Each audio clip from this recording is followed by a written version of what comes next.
কোর্টে কেস জিতে বাবার অপমানের বদলা নিল গীতা। সম্পূর্ণ জানতে ভিডিওটিতে একটি লাইক করে প্রথম থেকেই দেখতে থাকো।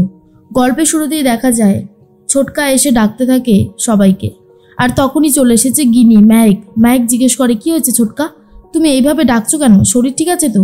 ছোটকা তখন বলে, শরীর মন সবই ঠিক আছে। আরে আজকে আমাদের গীতার জয় হয়ে গেছে, গীতা কেসে জিতে গেছে, কৃপানের জেল হেফাজত হয়েছে। আর এটা শোনার পরে ম্যাক তখন কাঁদতে থাকে। তখনই গিনি বলে, কি বলছো ছোটকা, এটা তো দারুণ একটা খুশির খবর। অনেক লড়াই করেছে পদ্মকে নিয়ে গীতা, একা একা লড়াই করেছে। যখন ওর সাথে কেউ ছিল না তখনও একাই লড়াই করে গেছে। আজ তো আমার ওর জন্যে গর্বে বুক ভরে যাচ্ছে। এর মধ্যেই ছোটকা বলে, আমি জানতাম গীতা জয়ী হবে, গীতাকে জয়ী হতেই হবে। গীতা পারে না এমন কোনো কাজ নেই, আমি খুব ভালোভাবেই জানি ও পারবে। এর মধ্যেই গিনি বলে, সত্যি কথা, আজ বোনের সাফল্যে আমার নিজেরও খুব আনন্দ হচ্ছে।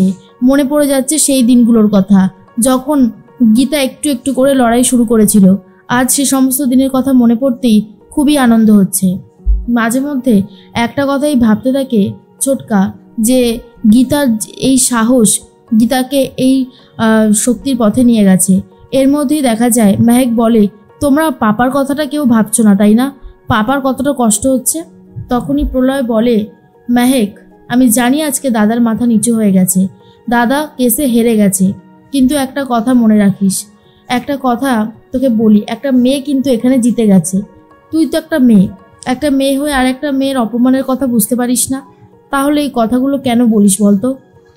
তার মধ্যেই মেহেক আর কিছু বলতে পারে না। প্রলয় বলে, গিনি চলো আমরা ফুলের একটা তোড়া নিয়ে গীতার কাছে যাই গীতাকে অভিনন্দন জানাতে। তখনই গিনি বলে, হ্যাঁ ছোটকা চলুন, বলেই সবাই বেরিয়ে যায়, কিন্তু মেহেক যেতে পারে না। এর মধ্যেই রিপোর্টাররা গীতাকে ঘিরে ধরেছে আর বলে, আপনি একটা ঐতিহাসিক কেস জিতেছেন, কেমন লাগছে আপনার? গীতা বলে, আমার খুব ভালো লাগছে, আমার তো খুব আনন্দ হচ্ছে এইটা ভেবে যে আমি ফাইনালি এরকম একটা কাজ করতে পেরেছি। আমি জানতাম এই কেসে আমি জিতব, আমার দৃঢ় বিশ্বাস ছিল, আর সেটা হয়েছে বলে আমি খুবই খুশি হয়েছি। রিপোর্টাররা বলে, আপনি আপনার শ্বশুরমশাইকে কেসে হারিয়ে দিয়েছেন, সত্যি কথা, আপনার ব্যক্তিগত সম্পর্কগুলো আপনার কাজের সম্পর্কের মাঝখানে আসে না তাই তো? গীতা বলে, একদমই ঠিক কথা। এর মধ্যেই গনসা উকিল আর চলে এসেছে স্বপ্নাদেবী। গনসা উকিল তো খুবই খুশি হয়ে যায় আর বলে, মারে তুই যে আজ আমার কত বড় একটা জয় এনে দিয়েছিস তুই নিজেও জানিস না। আজ আমি খুবই খুশি, এই রকম একটা দিন যে আমি চোখের সামনে দেখতে পারবো আমি ভাবতে পারিনি। আজ আমি খুব খুব খুব খুশি হয়েছি। তখনই গীতা বলে, বাবা সবটাই তোমার আশীর্বাদে, তুমি আমার সাথে না থাকলে, তুমি আমাকে না পড়ালে আমি কিছুই করে উঠতে পারতাম না, সে কথা আমি অস্বীকার করি কি করে? গণেশবাবু বলে, সবটা যে তুই ফাইনালি করতে পেরেছিস এটাই অনেক বড় কথা। এর মধ্যে অগ্নিজিৎ মুখার্জি মাথা নিচু করে কোর্ট থেকে বেরিয়ে যাচ্ছিল। তখনই গণেশ উকিল গিয়ে ধরেছে আর বলে, কি ব্যাপার, আপনি এরকম বেরিয়ে যাচ্ছেন কেন? আপনার তো এখন বেরোনোর সময় হয়নি, আগে আমার কথাগুলো শুনুন। কি ভেবেছিলেন এইরকমভাবে পার পেয়ে যাবেন? একদিন আপনি আমাকে নিয়ে খিল্লি করেছিলেন, সবার সামনে হেসেছিলেন, সেদিন আমি ঠিক মাথা নিচু করে দাঁড়িয়েছিলাম, কিন্তু আজ আমার মাথা উঁচু আছে, আজ আপনার মাথা নিচু আছে। আপনি হলেন চলমান ইনস্টিটিউশন, আপনাকে আমি খুব ভালোভাবে চিনি, কিন্তু আমাকেও চিনে রাখুন, আমার নাম গীতা। আমি কিন্তু হেরে যাওয়ার জন্য মাঠে নামিনি। পদ্মর কেসটা আমি জিতবো বলেছিলাম আর আমি জিতে দেখিয়েও দিয়েছি।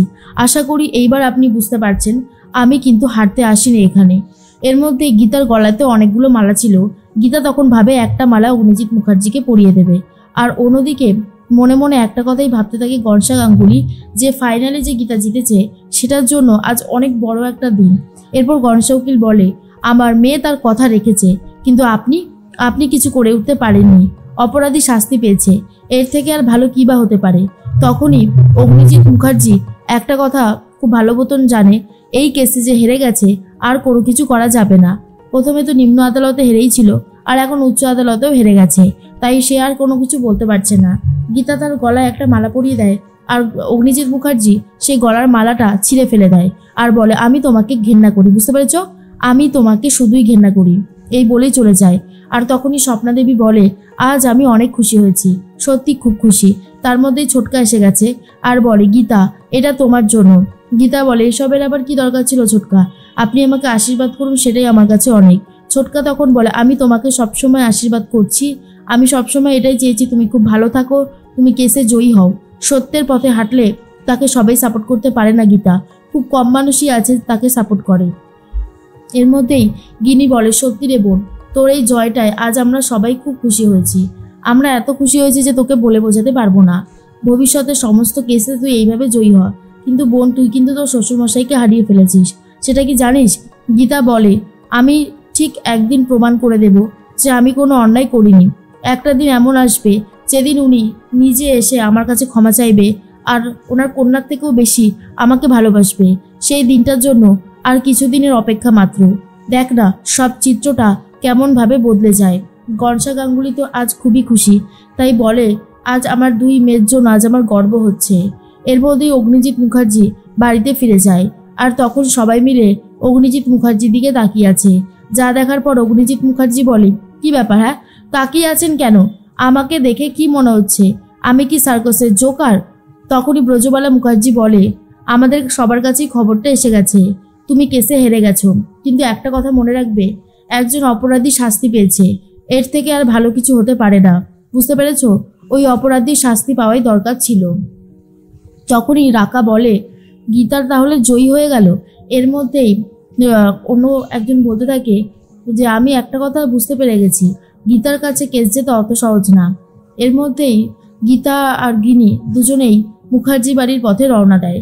ছোটকা বলে, জানো তো গীতা, আজ দাদা ভীষণ ভালো শিক্ষা পেয়েছে, বুঝতে পেরেছে অপরাধী হয়, তাকে ছাড়ানোর জন্য কোনোভাবেই টাকা দিয়ে সলিউশন করা যায় না। এর মধ্যে গীতা বলে, হ্যাঁ আপনি একদম ঠিক কথাই বলেছেন, টাকা দিয়ে কোনো কিছু সলিউশন হয় না। অন্যদিকে অগ্নিজিৎ মুখার্জি বলে, এই কেসে হেরে গেছি বলে এটা না যে আমি সব কেসে হেরে যাব, এর পরের কেসগুলোতে আমি জিতব। ব্রজবালা মুখার্জি বলে, আজ আমি আমার ছোট্ট রান্নাঘরে তোমার জন্য পায়েস করেছি, চলো তুমি পায়েস খাবে। তখন অগ্নিজিৎ মুখার্জি বলে, আমি কিছু খাবো না। আপনি কি মজা নিচ্ছেন? মজা নিচ্ছেন আপনি? তখনই ব্রজবালা মুখার্জি বলে, আমি মজা নিচ্ছি না, আমি তোমাকে সত্যি কথাই বললাম। তুমি আজকে হেরে গেছো ঠিকই, কিন্তু ওই অপরাধীটার শাস্তি হয়েছে যে পদ্মর সাথে অসভ্য আচরণ করেছিল। এর মধ্যেই গীতা আর গিনি চলে এসেছে। তার মধ্যে কিরণকান্তি ব্যানার্জি ফোন করেছে অগ্নিজিৎ মুখার্জিকে আর বলে, আমার ছেলের জেল হয়ে গেল, আপনি কি ভেবেছেন আপনি মন প্রাণ দিয়ে সংসার করবেন? আমি করতে দেব না অগ্নিজিৎ মুখার্জি। এবার আমি আপনাকে এমন জব্দ করব না, সারা জীবন বসে বসে ভাববেন আপনি কি ভুল করেছেন। আপনি আমার ছেলেটাকে বার করতে পারলেন না অগ্নিজিৎ মুখার্জি। অগ্নিজিৎ মুখার্জি আর কোনো কথা বলার মতন অবস্থাতেই নেই। ভজন মনে মনে বলে, বেশ ভালো রকমের ঝামেলা হবে। কিরণকান্তি বাবুর ছেলে তাহলে অবশেষে চলে গেল জেলে। এর মধ্যেই গীতা বলে, একটা কথা মনে রাখবেন কিরণকান্তি ব্যানার্জি, ছেলেকে জেলে পাঠিয়েছি, এবার মনে হচ্ছে বাবাকেও জেলে পাঠাতে হবে, ফোনে বলে দেয়। তখনই কিরণকান্তি বলে, এই মুখ সামলে কথা বলো, খবরদার বলছি, অসভ্যতামি করবে না একদম। গীতা বলে, সবে তো শুরু হয়েছে, এবার দেখুন আগে আগে কি হয়, তবে আপনাকে আমি জেলে ভরবই, কথাটা মনে রাখবেন।